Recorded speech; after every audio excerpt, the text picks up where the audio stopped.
Baik, sebelumnya kami ucapkan selamat pagi.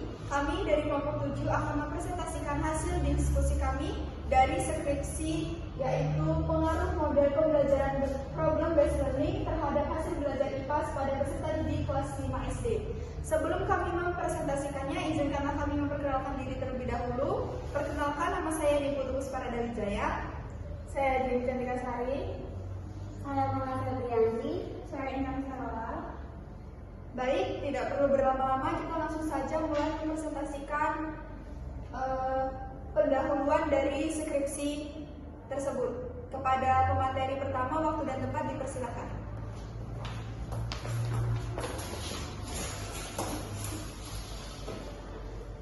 Jadi yang pertama di sini ada pendahuluan. Di dalam pendahuluan ini berisi pendidikan dasar berperan penting dalam bentuk sumber daya manusia yang berkualitas. Dalam konteks pendidikan dasar, penting bagi peserta didik untuk tidak hanya memperoleh informasi saja, tetapi juga mengembangkan keterampilan berpikir kritis, kreatif, dan juga sosial. Dalam hal ini memerlukan model pembelajaran yang inovatif, salah satunya yaitu ada problem based learning atau PBL.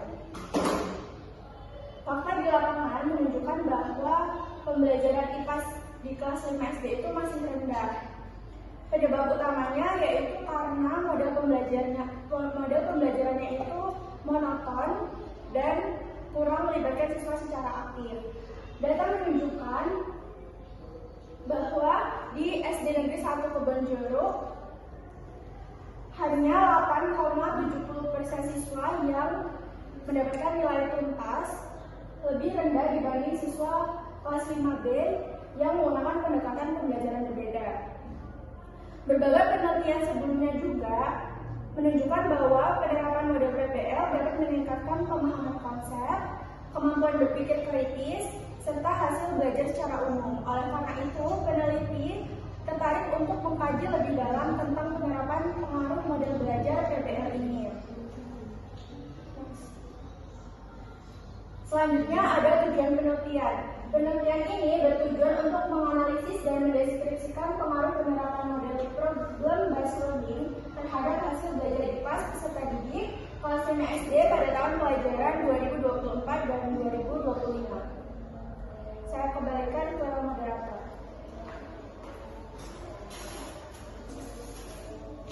Baik, jadi itu dia tadi pemaparan dari Intan. Selanjutnya akan disampaikan oleh pemateri kedua kita, yaitu Mona. Kepada Mona, waktu dan tempat dipersilakan. Materi yang kedua yaitu analisis metodologi penelitian.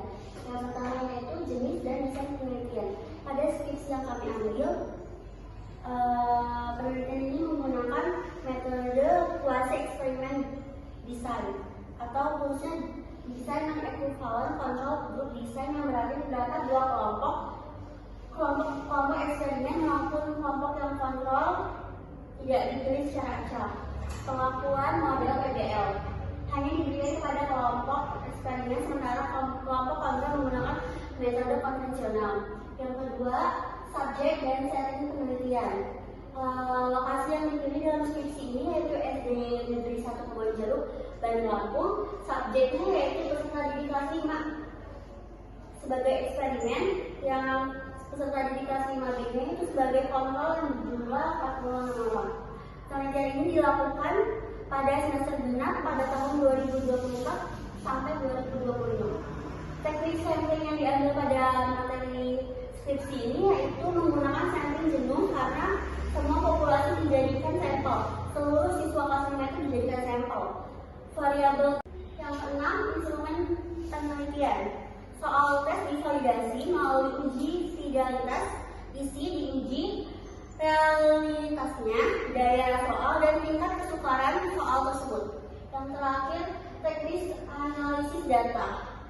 Yang pertama itu ada uji normalitas, homogenitas, uji N-gain untuk melihat peningkatan hasil belajar, uji hipotesis menggunakan regresi linear sederhana.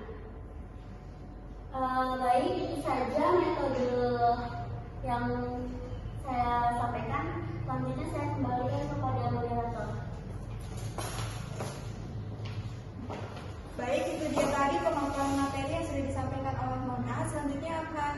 dilanjutkan oleh pemateri selanjutnya yaitu Jenny. Kepada Jenny, waktu dan tempat dipersilakan.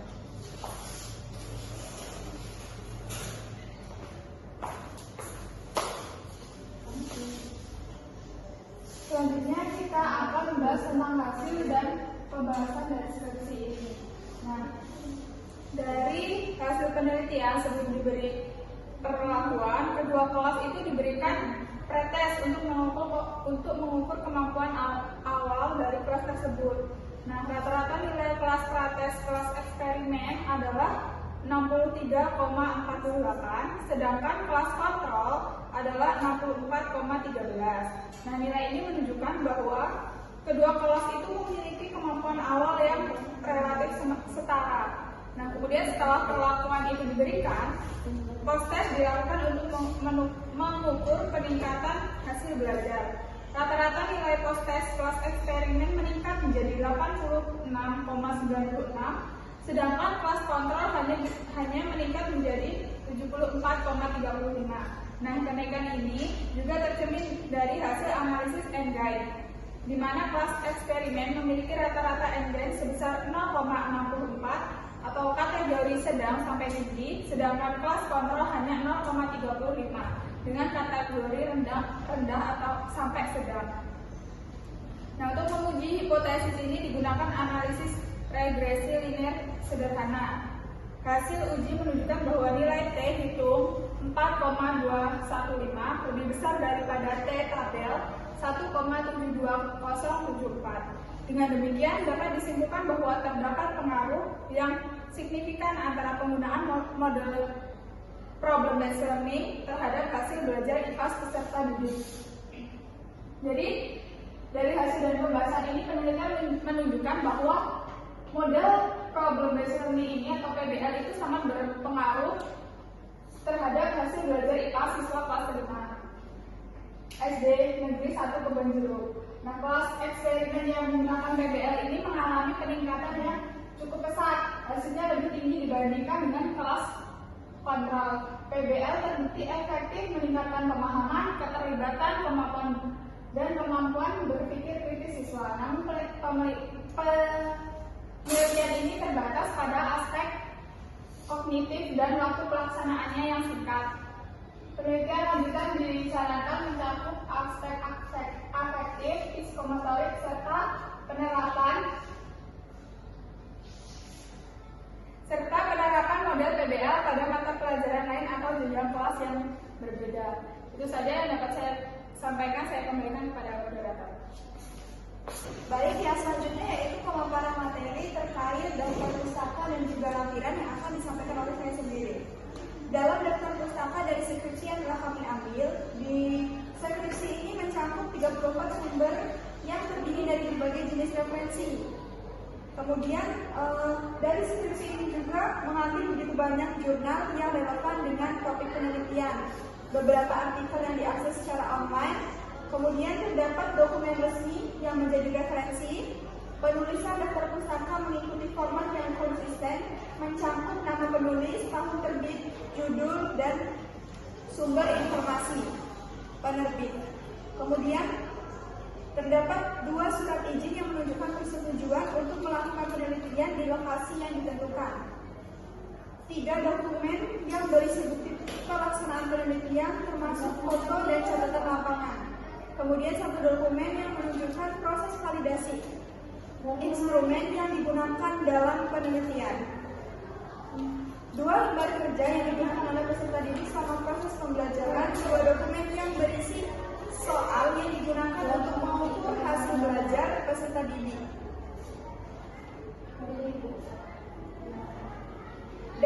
Daftar pustaka maupun lampiran disusun dengan rapi dan konsisten, memudahkan pembaca untuk merujuk sumber daya yang digunakan dalam penelitian. Semua sumber yang dicantumkan dalam daftar pustaka dan lampiran relevan dengan topik penelitian. Menurut argumen dan analisis yang disampaikan dalam skripsi, kemudian ada kelengkapan. Lampiran yang disediakan cukup lengkap mencakup semua dokumen yang diperlukan untuk mendukung penelitian dan memberikan transparansi dalam proses penelitian. Nah, Baik, jadi itu saja materi yang dapat saya sampaikan. Selanjutnya yaitu menyampaikan kesimpulan yang akan disampaikan oleh rekan saya Mona. Kepada Mona, waktu dan tempat dipersilakan. Baik, saya akan menyampaikan kesimpulan dari presentasi kami, yaitu tentang penerapan model pembelajaran problem-based learning terbukti berpengaruh secara signifikan dan positif terhadap hasil belajar di kelas seperti kelas 5. Model ini mampu meningkatkan keterlibatan aktif siswa dalam pembelajaran dan memberikan pengalaman belajar yang lebih bermakna. Oleh karena itu, model PBL dapat direkomendasikan sebagai salah satu alternatif pendekatan inovatif untuk meningkatkan kualitas pembelajaran IPAS di sekolah dasar. Cukup dari presentasi dari saya kembali kepada moderator.